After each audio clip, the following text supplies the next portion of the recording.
sort of a revolutionary politically, really, and thinking about empowering the common people, you know, and letting truth be available and to be spread and to empower the common people so that their voice can be heard, their concerns can be heard. I felt that was very noble. Me, well, I've traveled a lot, so nothing was really new. I've been to Russia before, I've been to Moscow, so I've had some experience with the people. But this time, I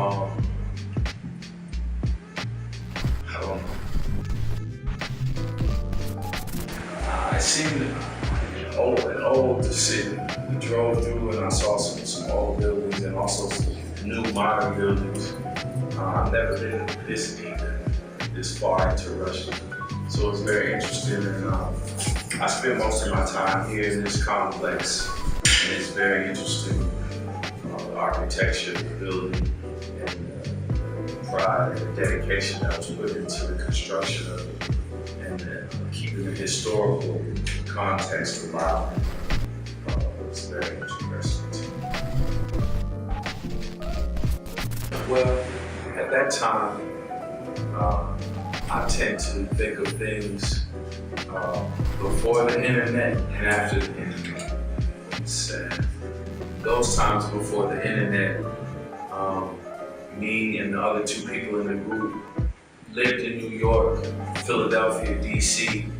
We traveled to those cities often, going to cultural events, parties,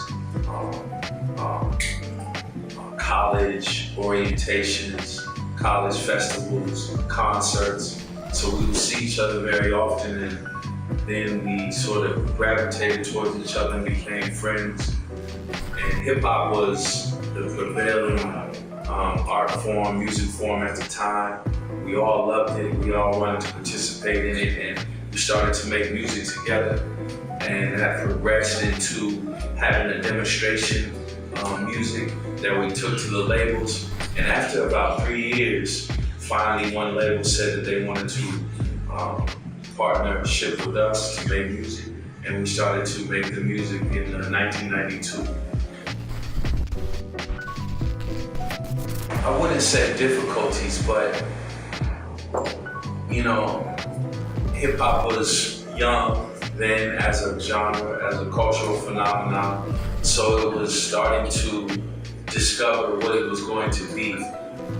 Finding labels, finding a marketplace, getting radio play, starting to be incorporated in the popular culture such as commercials, films, books, magazines, on the news.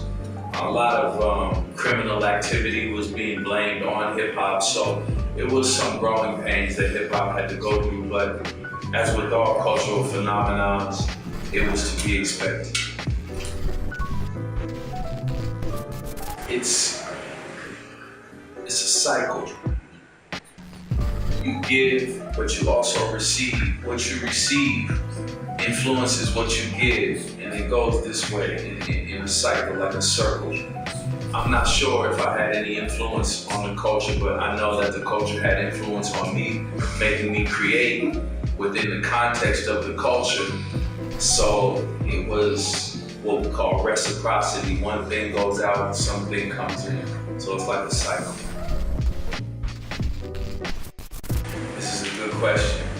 A lot of people from my era that were around in what we call the old school era or the golden age of hip hop think that the new era of hip hop is not as creative and not as substantial and not as relevant. But I disagree. I think that the new way that hip hop is made, there's no writing, meaning people aren't writing lyrics, they're just saying lyrics from the top of their mind, which is the original way that people made hip hop, the old school way. So now that that has come back and a lot of the top artists are freestyling their songs, I really like that, I respect that, and I see that as being traditional in the truest sense of the word. Yes, I don't know the names, but I heard Russian rappers before, yes. The rap that I heard was rappers that were, you know, sort of what we call emulating some music that they had heard from America. So I could hear that they could flow and rap, but without me understanding the words, it was difficult for me to assess, you know, what was going on. Commercial diversity, you know, it's in the States, only one type of hip hop can become successful.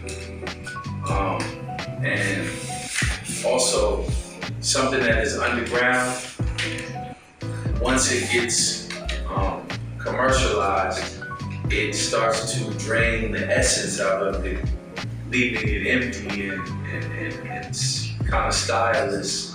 I wish that the markets didn't dictate what was popular as much as the people dictated which was popular. I think that would be a good step.